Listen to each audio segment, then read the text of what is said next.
Hello friends, welcome back to KGC। हमारी class 10th की series चल रही है और उसका चैप्टर 2 है ये, जिसका नाम है forest and wild life resources. तो इस चैप्टर में हमें फॉरेस्ट के बारे में, वाइल्ड लाइफ रिसोर्सेज के बारे में पढ़ना है। अभी हम लोग उसको पढ़ते हैं। उसके पहले please like, share, subscribe the channel, bell icon को प्रेस कर दीजिए।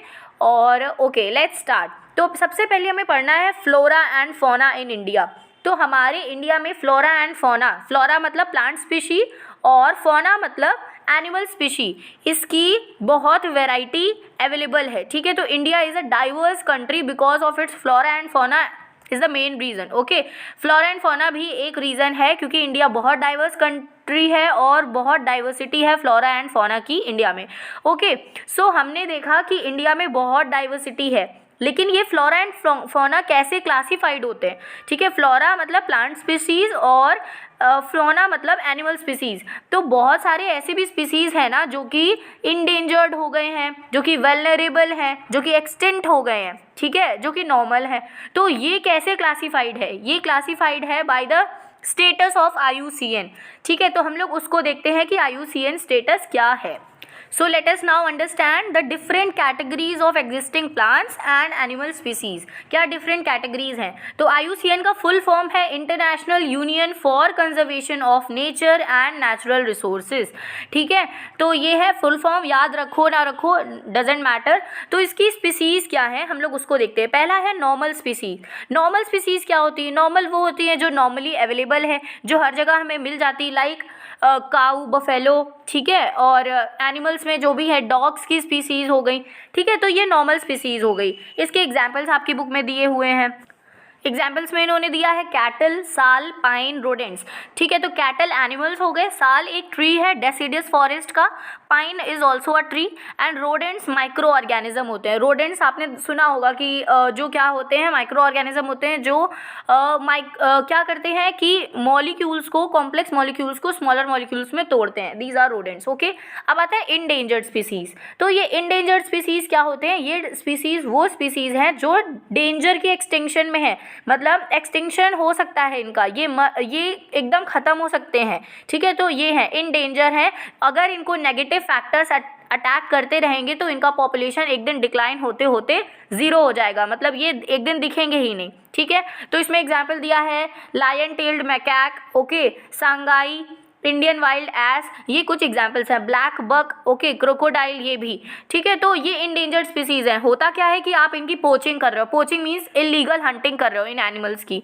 तो एक दिन क्या होगा, इलीगल हंटिंग होती रहेगी। अगर उनको सेव करने के लिए मेथड्स नहीं अपनाए गए तो क्या हो जाएगा, तो वो एक दिन इंडेंजर्ड के साथ साथ वो एक्सटेंट हो जाएंगे। जैसा कि डायनासोर के साथ हुआ था। डायनासोर का क्या हुआ, एटमॉस्फेयर उसको सही नहीं मिल रहा था, तो ऐसा मानते हैं ना कि एटमॉस्फेयर सही नहीं था, वो खाना नहीं खा पा रहा था। ठीक है, ग्लेशियर्स मेल्ट हो रहे थे, that's why dinosaurs became extent. ठीक है, अब थर्ड है vulnerable species. What is vulnerable species? तो ये वो स्पीसीज हैं जिनका पॉपुलेशन जो है वो डिक्लाइन हो चुका है एक लेवल तक। ठीक है, और ये अब क्या हो सकते हैं, ये इंडेंजर्ड की कैटेगरी में जा सकते हैं। ठीक है, तो ये ध्यान से समझिएगा कि vulnerable are not endangered. Vulnerable वो स्पीसीज हैं जो इंडेंजर्ड की कैटेगरी में जा सकते हैं अगर उनका पॉपुलेशन ऐसे ही डिक्लाइन होता रहा तो। ओके, फ्यूचर में ऐसा हो सकता है। तो नेगेटिव फैक्टर्स अगर कंटिन्यू करते रहेंगे तो फिर क्या होगा, नेगेटिव फैक्टर्स में पहला आ सकता है poaching. Okay, what are negative factors? Poaching, ठीक है, इलीगल हंटिंग है, और ट्रेड हो गया एनिमल्स का। ठीक है, ये सब बैंड है इंडिया में। Even most of the countries has band all these things. ठीक है, क्योंकि यही बस स्पीसीज को सेव करने के लिए, इनको प्रोटेक्ट करने के लिए। ओके, तो ये हो गया। इसमें डॉल्फिन आ जाता है, गैंगेटिक डॉल्फिन। गैंगेटिक डॉल्फिन मतलब जो गंगा रिवर में पाई जाती है। ओके, तो गैंगेटिक डॉल्फिन हो गया। एशियाटिक एलिफेंट हो गया। एशियाटिक एलिफेंट जो एशिया वाले रीजन में पाया जाता है। ओके, अब रेयर स्पीसीज क्या होते हैं, जो बहुत कम पाई जाती है, जिनकी पॉपुलेशन वेरी लेस। ठीक है, तो वो पाई जाती है, वो रेयर स्पीसीज हो गई। जैसे एशियाटिक बफेलो, डेजर्ट फॉक्स बहुत कम मिलते हैं। हॉर्नबिल, ओके, आपने देखा होगा।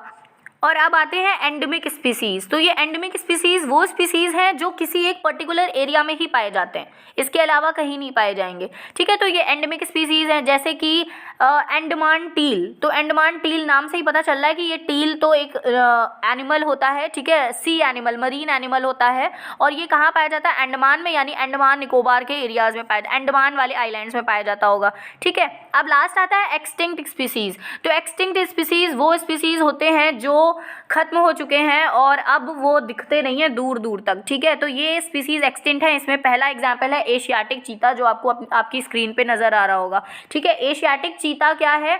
ऐसा एनिमल है जो इंडिया में एक्सटिंक्ट हो चुका है, तभी इंडिया में इसको अफ्रीकन चीतास को इंट्रोड्यूस किया जा रहा है, और नामीबिया एक अफ्रीका का कंट्री है, वहाँ से अफ्रीका मतलब चीतास को लाया जा रहा है इंडिया में। वाई? अभी आपने देखा होगा न्यूज़ में था कि 8 African cheetahs are introduced in India, है ना। और कहाँ पे लाए गए हैं? Kuno national park in Madhya Pradesh, ठीक है। तो मध्य प्रदेश में लार्ज फॉरेस्ट कवर है, एक सूटेबल कंडीशंस मिल जाती है एनिमल्स के लिए, ठीक है। तो इसलिए कूनो नेशनल पार्क में उनको रखा गया है, एंड इनकी पॉपुलेशन को सेव किया जाएगा, प्रोटेक्ट किया जाएगा, जिससे कि आगे आने वाली फ्यूचर में जो जनरेशन है वो ऐसा ना हो कि वो सोचे कि हाँ पहले कुछ ऐसा जानवर हुआ करता था चीता नाम का, ठीक है। बट ऐसा नहीं है, अब आ चुके हैं इंडिया में और बहुत जल्दी ही सब लोग उनको देख पाएंगे, ठीक है। तो ये एशियाटिक चीता का है। अफ्रीकन और एशियाटिक चीता में इन्होंने थोड़ा डिफरेंस दिया, ये मैंने लगा दिया है यहाँ पे अपने नोट्स से, आप लोग इसको पढ़ सकते हो, पॉज करके स्क्रीनशॉट ले सकते हो अगर यू आर इंटरेस्टेड, बट आपकी बुक में नहीं है, ठीक है। अब आता है लार्ज स्केल डेवलपमेंट प्रोजेक्ट्स, ठीक है। तो ये क्या है? ये लार्ज स्केल डेवलपमेंट प्रोजेक्ट्स किए जाते हैं जिससे कि फॉरेस्ट का जो लॉस हो रहा है ना वो कम किया जा सके, क्योंकि फॉरेस्ट को क्लियर किया जा रहा है बिकॉज ऑफ सम प्रोजेक्ट्स जो कि बहुत लार्ज स्केल में है, उनको भी ज़रूरी है करना, like Narmada, okay. Narmada river कहाँ पे है? तो जो नर्मदा रिवर है ये मध्य प्रदेश और गुजरात वाले पोर्शन से, गुजरात के नीचे महाराष्ट्र वाले पोर्शन से निकलती है, ओके। तो क्या है ये रिवर? इस रिवर पे एक प्रोजेक्ट बनाया गया है, नर्मदा सागर प्रोजेक्ट, ये मध्य प्रदेश में प्रोजेक्ट है, और इसमें क्या है 40,000 हेक्टेयर्स ऑफ फॉरेस्ट, ठीक है, इनको कट डाउन किया जा रहा है, ठीक है। तो क्लियर किया जा रहा है बिकॉज ऑफ इतना लार्ज प्रोजेक्ट है, तो फॉरेस्टेड एरियाज़ में ही बनाया जाता है, उसकी वजह से फॉरेस्ट को कट डाउन किया जाता है। तो इसलिए ये जो लार्ज स्केल डेवलपमेंट्स होते हैं ना, ये फॉरेस्ट को लॉस मतलब हानि पहुंचाते हैं, ठीक है। दूसरा एग्जाम्पल है माइनिंग, ओके। माइनिंग क्या है? माइनिंग भी एक बहुत बड़ा फैक्टर है डिफॉरेस्टेशन का। माइनिंग करने के लिए आपने देखा होगा अभी न्यूज़ में है कि लैब ग्रोन डायमंड्स को प्रिफर किया जा रहा है, क्योंकि डायमंड्स एक तो बहुत सालों में हो पाता है, मिलियन ऑफ ईयर्स लगते हैं डायमंड को बनने के लिए, और माइनिंग करने से क्या होता है? डायमंड की माइनिंग से क्या होता है कि आपको फॉरेस्ट कट करने पड़ते हैं, तो डिफॉरेस्टेशन होता है, जो कि लॉस है एक ट्रीज़ का, और एनवायरनमेंट हमारा मतलब एनवायरनमेंट को हार्म पहुंचाते हैं, ठीक है। तो ये दूसरा रीज़न हो गया। पहला हो गया सम लार्ज स्केल प्रोजेक्ट्स, दूसरा है माइनिंग, एंड थर्ड देखो क्या दिया है, बुक्सा टाइगर रिजर्व। ये कहाँ पे है? वेस्ट बंगाल में है, और ये सीरियसली थ्रेटेंड क्या है, यहाँ पे टाइगर है, और यहाँ पे क्या होता है कि डोलोमाइट माइनिंग होती है। डोलोमाइट इज़ अ मेटल, या बोल सकते हो एक क्या बोलते हैं, मेटल ही है, ओके। लाइक जैसे डायमंड है ना वैसे ही, okay. Dolomite is a metal, तो इसकी माइनिंग होती है। It has disturbed the natural habitat of many species and blocked the migration route of several others including the great Indian elephant. तो इन सब की वजह से स्पीसीज हार्म होती है, और जिसकी वजह से माइग्रेशन भी हार्म होता है, ब्लॉक हो जाता है। और इन्होंने एग्जांपल दिया है ग्रेट इंडियन एलिफेंट का, कि एलिफेंट को देखिए एक बहुत लार्ज एरिया चाहिए उनको ट्रैवल करने के लिए और उनको मूव करने के लिए, मतलब जो वो घूमते हैं ना वैसे, तो उनको लार्ज एरिया चाहिए। अगर उस लार्ज एरिया में ऐसा कुछ प्रोजेक्ट होगा, ऐसा कुछ माइनिंग टेक्स प्लेस होगा, तो फिर क्या होगा कि वहाँ पे उनका जो घूमना है ना वो डिस्टर्ब होगा। तो एलिफेंट इससे एग्रेसिव हो जाते हैं, and they will harm the environment, and they will harm the species which are present in that national park और any other species that there are present, okay. तो ये चीज़ें हार्मफुल होती हैं। और अब आता है क्या क्या रीजंस हैं, ठीक है, इन्वायरमेंट को हार्म करने के, जो इंडिया की बायोडाइवर्सिटी को डिक्लाइन कर रहे हैं। तो पहला है हैबिटेट डिस्ट्रक्शन। हैबिटेट डिस्ट्रक्शन मतलब जानवरों के रहने के लिए स्थान ही नहीं है, उनका हैबिटेट लॉस हो रहा है। दूसरा है hunting, third is poaching, okay. Hunting भी हो रही है, पोचिंग मतलब इलीगल हंटिंग है। ओवर एक्सप्लॉयटेशन हो रहा है रिसोर्सेज का, मीन्स रिसोर्सेज को बहुत ज़्यादा ही यूज़ किया जा रहा है बिना किसी प्लानिंग के। ओके, तो ये ओवर एक्सप्लॉयटेशन हो गया। फिर है environmental pollution, carbon dioxide, methane, बहुत सारी ग्रीन हाउस गैसेज हैं जो इन्वायरमेंट को पोल्यूट कर रही हैं, और भी फैक्ट्रीज़ का जो धुआं है, ये सारी चीज़ें, ठीक है। पॉइजनिंग कर रहा है, ठीक है। फॉरेस्ट फायर, ये फॉरेस्ट फायर क्या होता है, आपने देखा होगा कि अमेज़ॉन फॉरेस्ट में क्या होता है, फायर लग गई थी अभी लास्ट ईयर 2-3 साल पहले। तो क्या हुआ था उसमें कि उसमें बहुत सारे एनिमल्स का हैबिटेट तो लॉस हुआ ही था, और साथ में इन्वायरमेंट में बहुत सारा पोल्यूशन हो गया था, ठीक है। तो ये सारे फैक्टर्स हैं इंडिया की बायोडाइवर्सिटी को डिक्लाइन करने के लिए, ठीक है। अमेज़ॉन फॉरेस्ट इंडिया में नहीं है, वैसे सिर्फ मैंने एग्जाम्पल दिया है। Amazon forest is not in India, okay. And other important causes of environmental destruction are unequal access, inequitable consumption of resources, किसी को ज़्यादा resources मिल रहे हैं, किसी को नहीं मिल रहे हैं, ठीक है। unequal access है resources का, ठीक है। differential share of responsibility for environmental well-being, सबके लिए different responsibilities हैं environment well-being करने के लिए, ओके। तो ये एक रीज़न है। ओवर पॉपुलेशन ये मेजर रीज़न है, ओवर पॉपुलेशन हो गई है जिससे कि रिसोर्सेज का हनन हो रहा है, एंड मैनी मोर थिंग्स। ये सब ओवर पॉपुलेशन की वजह से ही होता है, ठीक है। हैबिटेट डिस्ट्रक्शन, हंटिंग, पोचिंग, ये सब ओवर पॉपुलेशन का ही नतीजा है। बिल्डिंग्स बनेंगी क्योंकि लोगों को रहना है कहीं ना कहीं, ठीक है। जितना क्राउडेड एरियाज हो जाएंगे वहाँ पे ज़्यादा लोग रहेंगे, वहाँ पे एनिमल्स रह नहीं पाएंगे, तो एनिमल्स एग्रेसिव हो जाएंगे बिकॉज उनका रहने का स्थान छीन लिया जाता है, and many more things happen after that, okay. तो ये है, तो ओवर पॉपुलेशन हमने देख लिया। और ऐसा ही एक इन्होंने दिया है, हाउएवर एन एवरेज अमेरिकन, ये एक एग्जाम्पल है कि कैसे क्या है ओवर पॉपुलेशन का रीज़न। तो एक एवरेज अमेरिकन कितना रिसोर्सेज को वो कंज्यूम कर रहा है, वो है 40 टाइम्स उतना जितना सोमालिया का एक बंदा कर रहा है, ओके। तो अमेरिकन ज़्यादा रिसोर्सेज को कंज्यूम कर रहे हैं जितना कि एक सोमालिया का बंदा कर रहा है। Somalia is a country in Africa, okay. तो Somalia is a country in Africa, तो जितना सोमालिया का एक बंदा कर रहा है उतना उससे 40 गुना ज़्यादा अमेरिका का बंदा कर रहा है। तो this is the biodiversity disparity, okay. कितना कि कौन ज़्यादा कर रहा है, कौन कम कर रहा है, लेकिन नुकसान तो सबको ही भुगतना पड़ रहा है, okay. Now destruction of forest and wild life जो है ये एक बायोलॉजिकल इशू है, ठीक है। ये कोरिलेट हो जाता है कल्चरल डाइवर्सिटी से, ठीक है। क्या है, बहुत सारे इंडिजिनस फैक्टर्स हैं जो इसको करते हैं, एंड फॉरेस्ट डिपेंडेंट जो कम्युनिटीज़ हैं वो ऑलरेडी क्या करते हैं और बहुत सारे स्टेप्स लेते हैं। क्या होता है कि उससे सारी चीज़ें प्रोटेक्टेड रहे, लाइक फॉरेस्ट प्रोटेक्टेड रहे, ठीक है। फॉरेस्ट के लिए उसके लिए एक अलग टीम होती है, ठीक है। तो ये सारी चीज़ें हैं। और इसमें लास्ट में देखिए लिखा है the indirect impact of degradation such as severe drought और deforestation induce floods etcetera also hits the poor the hardest. Poverty in these cases is a direct outcome of environmental destruction, ठीक है।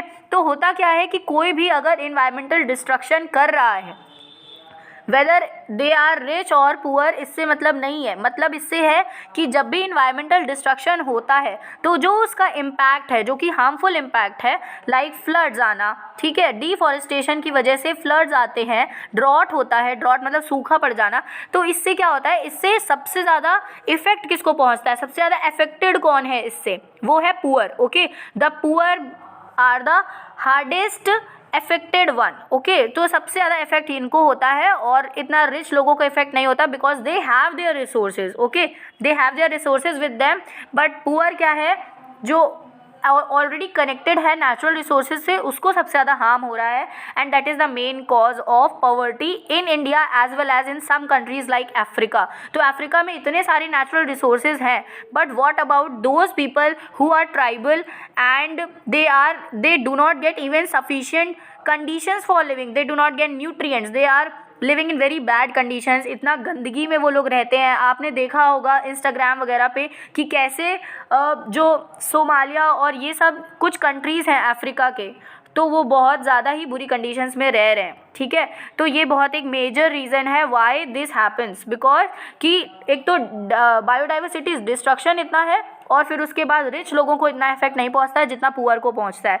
सो that is the main cause. इसकी वजह से काफ़ी सारे conservation projects लगाए गए हैं, किए जा रहे हैं कि इन्वायरमेंट को हार्म ना होए, ठीक है। तो United nation development project United nation environmental development projects, तो बहुत सारे ऐसे प्रोजेक्ट्स हैं जिसको यूनाइटेड नेशन ने खुद वो किया है कि किसी भी कंट्री का जो एक नुकसान का जो करता है ना जो कोई कंट्री, तो उसका भुगतान ना पूरे ऑल ओवर वर्ल्ड को करना पड़ता है। तो that's not happen after these projects are successfully completed. Okay, तो अब ये चीज़ हम लोग देख लेते हैं कि क्या है। There is now far intensive conservation measures, ठीक है। तो बहुत सारे कंजर्वेशन मेजर्स हैं। आपने ये स्क्रीन में देखा होगा कि ये जो है ये काजीरंगा नेशनल पार्क का फ़ोटो है, और यहाँ पे काजीरंगा नेशनल पार्क हमने सुना है कि आसाम में है, सबको पता होगा। और वो फेमस किस लिए है?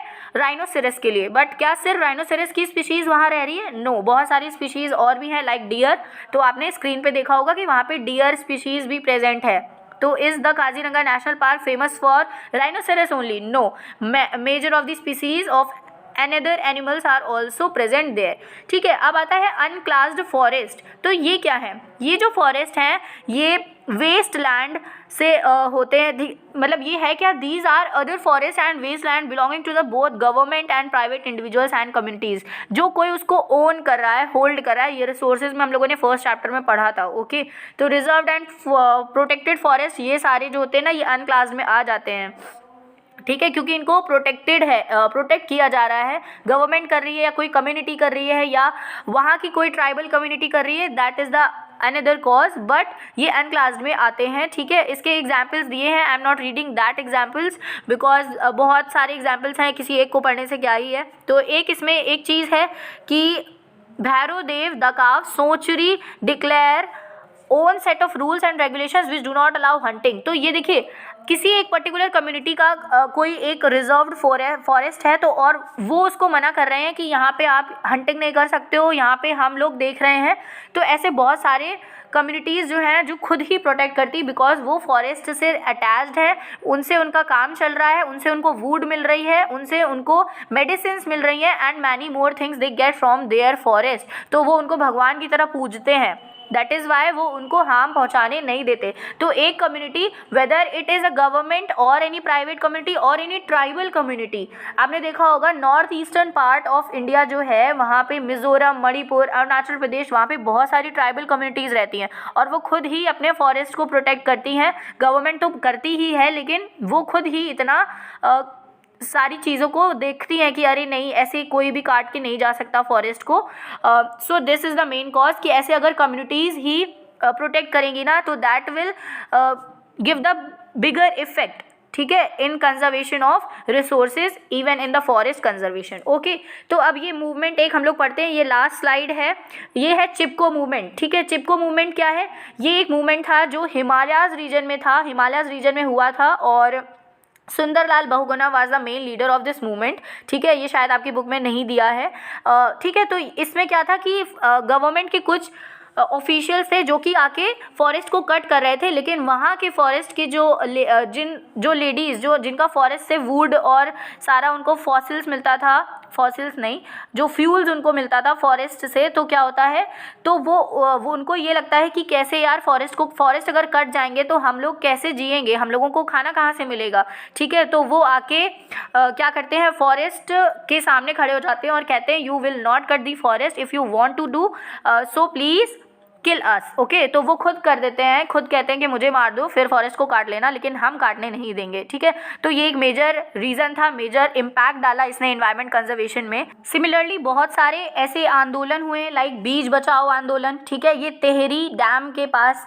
ठीक है, हुआ था। टेहरी एक रिवर है, okay. And Navdanya is also an adequate levels of diversified crop production without the use of synthetic chemicals are possible and economically viable. तो बिना किसी सिंथेटिक केमिकल को यूज़ किए ये नवदान्या एक आंदोलन किया गया था, जिसमें कि इन्होंने मना किया था कि मतलब लोगों ने मना किया था कि नहीं, हम लोगों को सिंथेटिक केमिकल्स को नहीं यूज़ करना है और हम लोग ऑर्गेनिकली क्रॉप प्रोडक्शन करेंगे। ओके, ये एक मेजर इशू भी है कि ऑर्गेनिकली क्रॉप प्रोडक्शन करना क्या सही है? इट इज़ गुड, बट इतना ज़्यादा पॉपुलेशन को अगर फुलफ़िल कराना है तो आप ऑर्गेनिकली डिपेंडेंट नहीं हो सकते हो। You have to depend on fertilisers which are chemical and आपको सिंथेटिक केमिकल्स पे डिपेंड होना ही पड़ेगा। So that is the another reason कि क्या है कि पॉपुलेशन इतनी ज़्यादा है, रिसोर्सेज की कमी है and you have to fulfil them, क्योंकि खाना तो चाहिए ना सबको। तो इस वजह से सिंथेटिकली डिपेंड होना पड़ता है लोगों को, केमिकल्स पे डिपेंड होना पड़ता है ना। ऑर्गेनिक शिफ्टिंग हम लोग नहीं कर सकते, ओके, ऑर्गेनिक पे पूरा शिफ्ट नहीं कर सकते, दैट इज़ द मेन। ठीक है, ऐसे ही बहुत सारे इसमें एग्जाम्पल्स दिए हुए हैं, आप लोग इसको खुद से पढ़ सकते हो। ठीक है, इतना कुछ इंपॉर्टेंट समझाने वाला नहीं है। सो या ये चैप्टर ख़त्म हो गया। चैप्टर तो बड़ा था बट इतना एक्सप्लेनेशन वाला पार्ट उसमें कुछ नहीं था। जितना एक्सप्लेनेशन और इम्पॉर्टेंट पार्ट है आपके एग्जाम पर्सपेक्टिव से वो मैंने एक्सप्लेन कर दिया है। सो या अब हम लोग न्यू चैप्टर पे जाएंगे, चैप्टर 3 पे। सो या till then keep watching, keep learning and yes like share subscribe the channel, bell icon को प्रेस कर दो नोटिफिकेशंस के लिए और कमेंट डाउन करो आपको कौन सा पार्ट अच्छा लगा, कौन सी इन्फॉर्मेशन अच्छी लगी। सो बाय।